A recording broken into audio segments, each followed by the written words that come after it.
ശരിക്കും നമ്മൾ സാധാരണ വീടുകളൊക്കെ കാണുമ്പോൾ ഈ ഡൈനിങ് ഏരിയയുടെ അടുത്ത് തന്നെയായിരിക്കും വാഷ് ഏരിയ വെച്ചിരിക്കുന്നത്. പക്ഷെ ഒട്ടുമിക്ക വീടുകളും അങ്ങനെ തന്നെയാണ്. വളരെ കുറവ് ചില വീടുകളിൽ മാത്രമാണ് അതിൽ നിന്ന് ഡിഫറെൻ്റ് ആയിട്ട് വേറൊരു സ്ഥലം എടുത്ത് അങ്ങനെ ചെയ്തിരിക്കുന്നത് കാണുന്നത്. ഇവിടെ അതുപോലെയാണ് ചെയ്തിരിക്കുന്നത്. ശരിക്കും ആ ഒരു ഐഡിയ ഒരുപാട് വീടുകൾ കണ്ടിട്ട് അങ്ങനെ കിട്ടിയതാണോ? പല വീടുകളിലും ഞങ്ങൾ കണ്ടു. അപ്പം ഞങ്ങൾക്കാണെങ്കിലും ഒരു ചേഞ്ചും വേണം. പിന്നെ അതൊന്ന് അവോയ്ഡ് ചെയ്യാം. ഞങ്ങൾക്കത് അത്ര ഇഷ്ടപ്പെട്ടില്ല. അപ്പം ഒന്ന് അവോയ്ഡ് ചെയ്യുക. അപ്പം ഒരു കോമൺ ഗസ്റ്റിന് അവിടെ ഇരിക്കുന്ന ഗസ്റ്റിന് ഉപയോഗിക്കാം, ഇവിടെ ഡൈനിങ്ങിൽ ഉപയോഗിക്കാവുന്ന പോലെ ഒരു സെൻട്രലായിട്ട് വാഷ് ഏരിയയും ടോയ്ലറ്റും ഗസ്റ്റിന് സെപ്പറേറ്റ് ചെയ്തതാണ്.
മറ്റൊരു കാര്യം എന്ന് വെച്ചാൽ ഈ വീട്ടിലേക്ക് നമ്മൾ മുമ്പേ പറഞ്ഞു വളരെ സ്പേഷ്യസ് ആയിട്ട് ചെയ്തിട്ടുണ്ടെന്ന്. അതിൻ്റെ ഏറ്റവും വലിയൊരു ഉദാഹരണം ഇവിടുത്തെ പൂജാമുറിയും അത്രയും സ്പേസ് കൊടുത്ത് ചെയ്തിരിക്കുക. അതുപോലെ തന്നെ പ്രൈവസി ഉണ്ട്. ഇപ്പം ഒരാൾ കയറി വരുമ്പോൾ തന്നെ അത് കാണില്ല. ആ ഒരു സൈഡിലേക്കാണ് പൂജാമുറി സെറ്റ് ചെയ്തിരിക്കുന്നത്. അത് ശരിക്കും അങ്ങനെ ആക്ച്വലി വീടിൻ്റെ ഒരു സെൻറ്റർ പോർഷനിൽ വേണം പ്രാർത്ഥിക്കുന്ന മുറി എന്നൊക്കെയാണ്. അപ്പോൾ ഇത് ഞങ്ങളുടെ മെയിൻ ഹോള് തന്നെയാണിത്. പക്ഷേ ഞങ്ങൾക്ക് പ്രാർത്ഥിക്കുമ്പോൾ ഒരു പ്രൈവസി വേണ്ടവർക്ക് അതിൻ്റെ അകത്തിരുന്ന് പ്രാർത്ഥിക്കാം. പിന്നെ അല്ല ഒരു ഫംഗ്ഷനൊക്കെ നടക്കുവാണെങ്കിൽ ഈ കോമൺ ആയിട്ട് എല്ലാവർക്കും ഇവിടെ നിൽക്കുകയും ചെയ്യാം. ആൾക്കാർക്ക് അങ്ങനെ നിൽക്കും. അതാണ്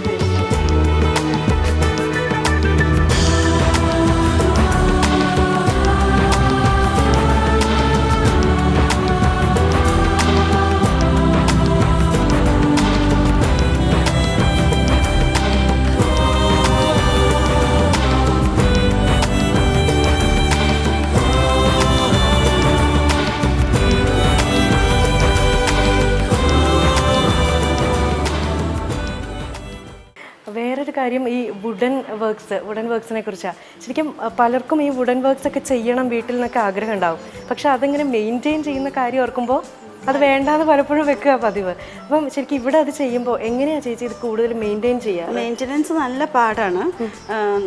എല്ലാ ദിവസവും ഉള്ള ക്ലീനിങ് എന്നുള്ള ഇത് വേണം. അതിന് ട്രെയിൻ ചെയ്ത ആൾക്കാരും വേണം അത് വുഡ് ക്ലീൻ ചെയ്യാനായിട്ട്. അല്ലെങ്കിൽ നല്ല പാടാണ്. കാണാനുള്ള ഭംഗി ഉണ്ടാവും, പക്ഷെ അതേപോലെ വൃത്തികേടുമാണ് ക്ലീനിങ്. പ്രോപ്പർ ക്ലീനിങ് അല്ലെങ്കിൽ തുടച്ച് നന്നായിട്ട് അത് ഓരോന്നും തുടച്ച് വൃത്തിയാക്കി വെക്കുക എന്നുള്ളത് നല്ല ഒരു എഫേർട്ട് ഉണ്ടാവും. ശരിക്കും ഈ വീട്ടിൽ ഓരോ കാര്യങ്ങളും വ്യത്യസ്തമായിട്ട് ചെയ്യാൻ ശ്രമിച്ചിട്ടുണ്ട്. അതിലൊന്നാണ് ശരിക്കും കേർട്ടൻസ്. കൂടുതലും നമ്മൾ സാധാരണ വീടുകളിൽ കേർട്ടൻസ് ആണ് യൂസ് ചെയ്യുക, പല ഡിഫറെൻറ്റ് ഷെയ്ഡ്സ് ഒക്കെ ഉള്ളത്. പക്ഷെ ഇവിടെ അതിൽ നിന്നൊക്കെ ഡിഫറെൻ്റ് ആയിട്ട് ക്രോവേഴ്സ് ആണ് യൂസ് ചെയ്തിരിക്കുന്നത്. അത് ശരിക്കും അങ്ങനെ എന്താണ് അത്? ഒന്നാമത് തന്നെ ഞങ്ങൾ ഉണ്ടാവില്ല, ഞങ്ങൾ പുറത്താണ് വർക്ക് ചെയ്യുന്നത്. അപ്പം ക്ലീനിങ്ങിന് എപ്പോഴും എളുപ്പം ഇതാണ്. കേർട്ടൻ ഒരുപാട് ഡസ്റ്റ് ചെയ്യും, പിന്നെ അത് ഊരി വാഷ് ചെയ്യുക, ഡ്രൈ വാഷിന് കൊടുക്കുക. ഇതാകുമ്പം ഡെയിലി ക്ലീനിങ് ഉണ്ടെങ്കിൽ അത് തുടച്ച് മാറ്റാൻ നല്ല എളുപ്പമാണ്. പൊടി തുടച്ച് പിന്നെ ഇപ്പോഴത്തെ പിള്ളേരുടെ ഒരു ഇൻട്രസ്റ്റ് ആയിരുന്നു കേർട്ടൻസ് വേണ്ട, ബ്ലൈൻഡ്സ് തന്നെ എല്ലാവർക്കും.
ഹാളൊക്കെ വളരെ സ്പേഷ്യസ് ആണ്, അങ്ങനെ എല്ലാ റൂംസും ഒക്കെ സ്പേഷ്യസ് ആണ്. പക്ഷേ ഈ നടുമുറ്റം വളരെ ക്യൂട്ടായിട്ട് വളരെ ചെറിയ രീതിയിൽ സെറ്റ് ചെയ്തിരിക്കുക. സാധാരണ വീടുകളിലൊക്കെ നമ്മൾ വലിയ നടുമുറ്റം അങ്ങനെയൊക്കെ കണ്ടുവരാറ്. പക്ഷെ എനിക്ക് ഇങ്ങനെ ഇത് എങ്ങനെയാണ് ഈ ഒരു ഐഡിയ? ഇത് ആക്ച്വലി ഇതിൻ്റെ ബേസിക് ഇതിൻ്റെ എല്ലാത്തിൻ്റെയും ഇത് എൻ്റെ ഫാദറാണ്, ഫിസി തോമസ്, മരിച്ചുപോയി. പപ്പയുടെ ആയിരുന്നു ഈ കൺസെപ്റ്റ് മെയിൻലി. പിന്നെ ഞങ്ങൾ ഇവിടെ ഇല്ല, അപ്പോൾ എയർ സർക്കുലേഷൻ ഉണ്ടെങ്കിൽ ഇത് നമ്മൾ പൂട്ടിയിട്ട് പോകുന്ന ഒരു ഫീലിംഗ് ഉണ്ടാവില്ല. അപ്പോൾ എല്ലാം ആ ഒരു ഇതിന് വേണ്ടിയിട്ടും കൂടി ആയിരുന്നു നടുമുറ്റം അത് അന്ന് ചെയ്തത്. പപ്പയായിരുന്നു അതിൻ്റെയൊക്കെ ഇതിൻ്റെ ബേസിക് ആയിട്ടുള്ള വീടിൻ്റെ കൺസ്ട്രക്ഷൻ്റെ.